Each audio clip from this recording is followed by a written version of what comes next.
Okay, switching to Code RealTime, and there were 2 releases released since last SprintDemo, 3.4 and 3.5. So the list here includes some improvements from both these releases. So we have improved the outline view. So now it includes also symbols for C++ code snippets, which makes it easier to navigate to those.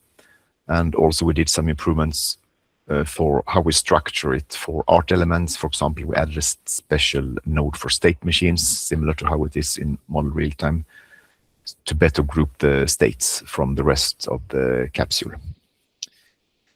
There is also a nice improvement in the property view with a button that is called Move Selection Upwards. So it makes it possible, as you will see in the demo, to better work in big zoomed-in diagrams where you want to move upwards in the selection hierarchy without having to zoom out to select the diagram background. And also we show now in the property view the name of the selected element, just like we do in Model RealTime.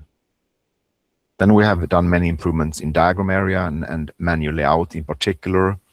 So now it's possible to resize choice symbols, class symbols, and protocol symbols, and also to move history symbols. That was a limitation we had before, that those could not be moved.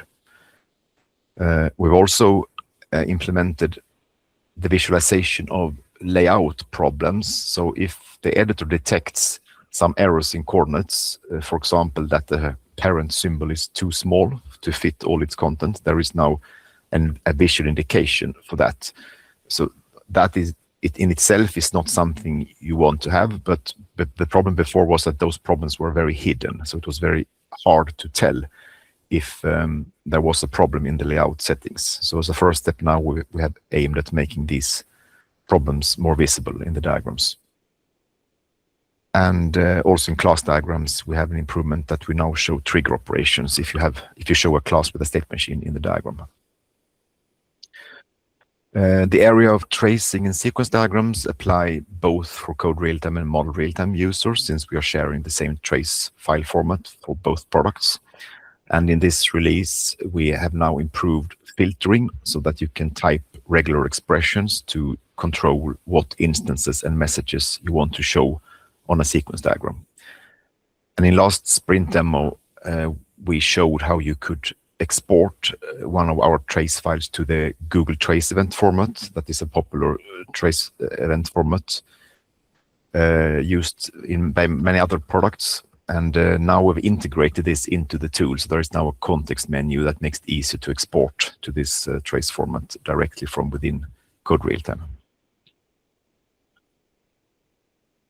There are also some requests from users on improving the way we write these JSON files that are used by the C++ language server, so CLang and Microsoft, so that because before they were not fully correct, which meant that sometimes you had errors shown in your C++ files that actually didn't exist when you built them later. So now those hopefully have been addressed, all of them. And we did some improvements in area of code generation. One such example is that we now support generation of type descriptors for nested types. So, for example, a class inside a class. And also you can customize their type descriptor functions in the same way as you could before for top-level types. And the makefile generator, we've also fixed the problem that it didn't correctly handle spaces in file names and paths, but now they should be correctly handled. We also have made a change in Code RealTime with regards to how code snippets are synchronized, and this actually makes Code RealTime now works in the same way as Model RealTime.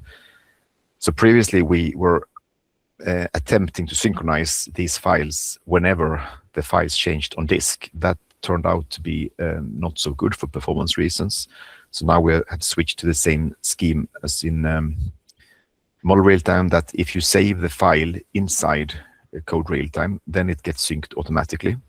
But if you prefer to edit the files in some external IDE, for example, a plain text editor or a Visual Studio or any other IDE, then you now need to run a synchronization command in Code RealTime to bring those changes back into your art files. And also we have implemented a new feature called precompile library TCs. They are useful if you have some libraries that you use frequently, but you change them infrequently.